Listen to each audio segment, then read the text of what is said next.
ஒரு யூனிவர்சிட்டி, கிறிஸ்தவர்கள் முஸ்லிம்கள் கலந்து படிக்கக்கூடிய ஒரு யூனிவர்சிட்டி. ஆனால் அங்க என்ன முஸ்லிம் பெண்கள் மிகவும் கம்மி, குறைவாக இருக்கிறார்கள். அந்த பெண்மணிகள் அங்க இருக்கக்கூடிய குறிப்பிட்ட அந்த பெண்மணிகள் அபாயாவை கடைபிடிக்கிறார்கள், ஒழுக்க வாழ்க்கை வாழ்கிறார்கள். அவ்வளவு பெரிய அனாச்சார கலாச்சாரம் உள்ள அந்த பல்கலைக்கழகத்துக்குள் ஒழுக்க வாழ்க்கை வாழக்கூடிய சில முஸ்லிம் பெண்மணிகள், உங்களோட சில கிறிஸ்தவ பெண்மணிகள் ஃப்ரெண்ட்லி இருக்கிறாங்க. இவங்க எந்த நேரம் பார்த்தாலும் இந்த அபாயாவை நக்கல் அடிக்கிறதும், ஃப்ரெண்ட்லி நக்கல் அடிக்கிறது, ஹிண்ட் செய்யறது, ஏன் போடுறீங்க உங்களுக்கே விளங்கலை, அவங்களுக்கு அடிமைத்துவம் என்று திருப்பி திருப்பி சொல்றாங்க.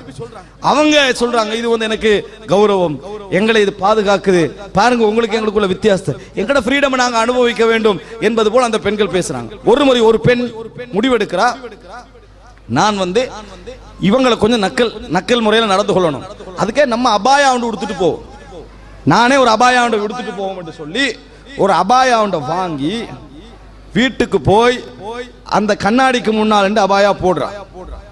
அன்புள்ள சகோதரர்களே, இஸ்லாம் ஃபித்ராவுடைய மார்க்கம், இயற்கையான மார்க்கம். இயற்கை உணர்வுகள் அந்த இடத்துக்கு போனா ஒத்து போய்த்தரும், வராத வரைக்கும் அப்படி இருக்கும், ஒத்து போயிடும். இவக்கு இந்த அபாயாவை போட்ட உடனே பிறந்தது முதல் திறந்த மேனியாக இருந்த அந்த பெண்மணிக்கு அதை போட்டு மூடின உடனே தனக்கு ஏதோ ஒரு கௌரவம் ஒன்று உள்ளத்துல வந்த மாதிரி உணர்கிறாள்.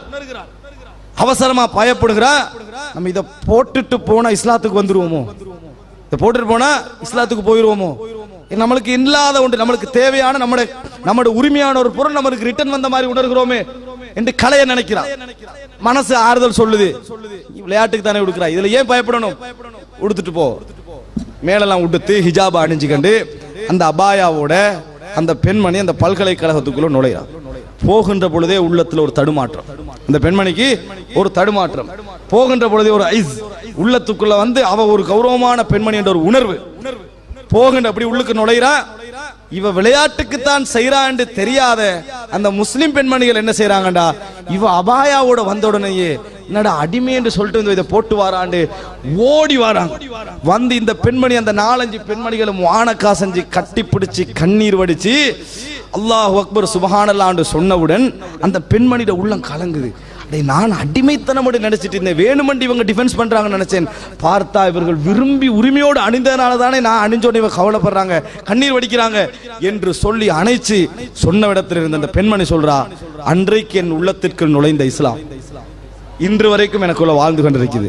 நான் இந்த அபாயா என்ன செய்யல, கலட்டவும் இல்லை அகற்றவும் இல்லை, நான் இஸ்லாத்துக்குள்ள வந்தேன், களிமா சொல்லி இஸ்லாத்துக்குள்ள வந்தேன். என்னை அவர்கள் எந்த பிரச்சாரமும் செய்யவில்லை, எனக்கு எந்த பிரச்சாரமும் செய்யல, எனது இயற்கை எனக்கு வந்தது, அவ்வளவுதான். நேச்சுரல் அந்த நேச்சர் தன்மை எனக்கு என்ன செய்யுது அப்படியே வந்தது, அவ்வளவுதான். அந்த பெண்